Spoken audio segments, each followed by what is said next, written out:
আজকে চলে এলাম বাচ্য পরিবর্তন নিয়ে। বাচ্য পরিবর্তন তোমরা তো জানোই।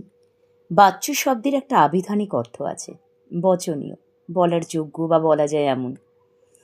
আমি বই পড়ছি, এখানে পড়ছি ক্রিয়া, পদকে নিয়ন্ত্রণ করছে আমি কর্তাটি। আবার দেখো, বইটি পড়া হয়েছে, এখানে ক্রিয়াপদ পড়া হয়েছে, তাকে নিয়ন্ত্রণ করছে বইটি, কর্মটি। আবার অন্য এক ধরনের বাক্য লক্ষ্য করো, কি পড়া হচ্ছে, এখানে পড়া ক্রিয়ার প্রাধান্য প্রকাশিত। তাহলে ওপরের এই যে উদাহরণগুলো আমি তোমাদের বললাম, যেটা তোমরা লিখে লিখে খাতায় অনুশীলন করবে, ক্রিয়াপদের রূপভেদের সঙ্গে সঙ্গে সেই ক্রিয়ার সঙ্গে বাক্যের কর্তা অথবা কর্ম এমন ক্রিয়ার ভাবের প্রাধান্য সম্পর্কে জানতে পারি। সাধারণত 3 প্রকার হয় বাচ্য: কর্তৃবাচ্য, কর্ম আর ভাববাচ্য। এছাড়াও কর্ম কর্তৃবাচ্য নামে আরও একটা বাচ্য আছে। কর্তৃবাচ্যে কর্তা ক্রিয়া নিষ্পন্ন করে আর বাক্যের মধ্যে প্রধানভাবে দেখা যায়, যেমন রাম গল্পটি বলছে, রাম এখানে কর্তা। কর্মবাচ্যে কর্তা একটু প্যাসিভ, নিষ্ক্রিয়, কর্ম এখানে প্রাধান্য পায়, যেমন রাম দ্বারা গল্পটি পড়া হয়েছে, গল্পটি হলো কর্ম।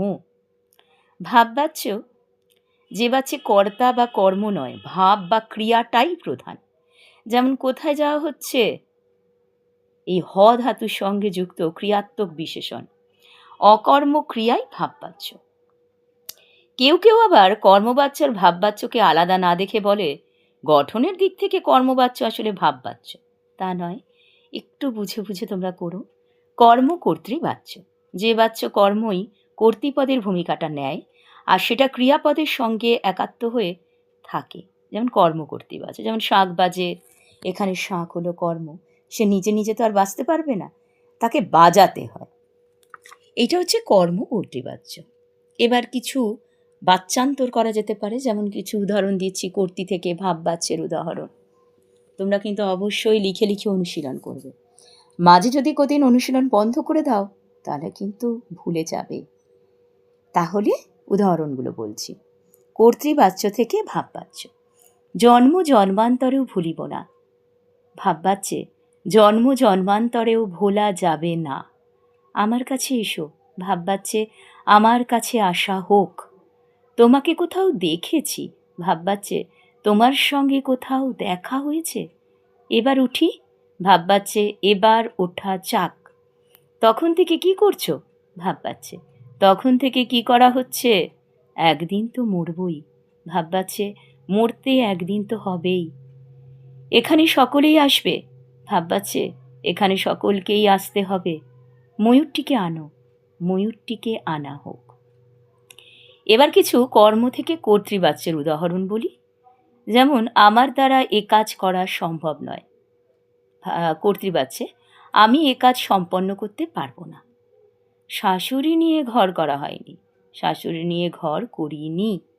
সিধু মামার দ্বারা এই সমস্যাটির সমাধান করা হলো। কর্তৃবাচ্যে সিধু মামা এই সমস্যাটির সমাধান করলেন। ঘুম পাড়াইবার গান গাওয়া হইতেছে।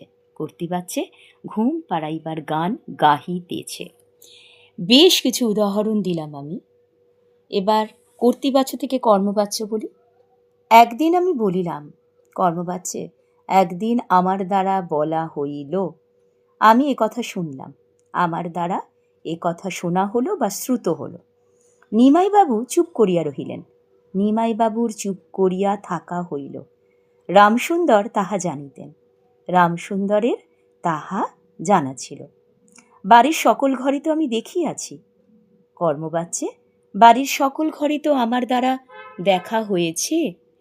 আমি কিন্তু অনেক অনেক উদাহরণ তোমাদের বললাম, তোমরা সেগুলো অনুশীলন করবে লিখে লিখে, এবং নিজেরাও অন্যরকমভাবে ভেবে ভেবে করো।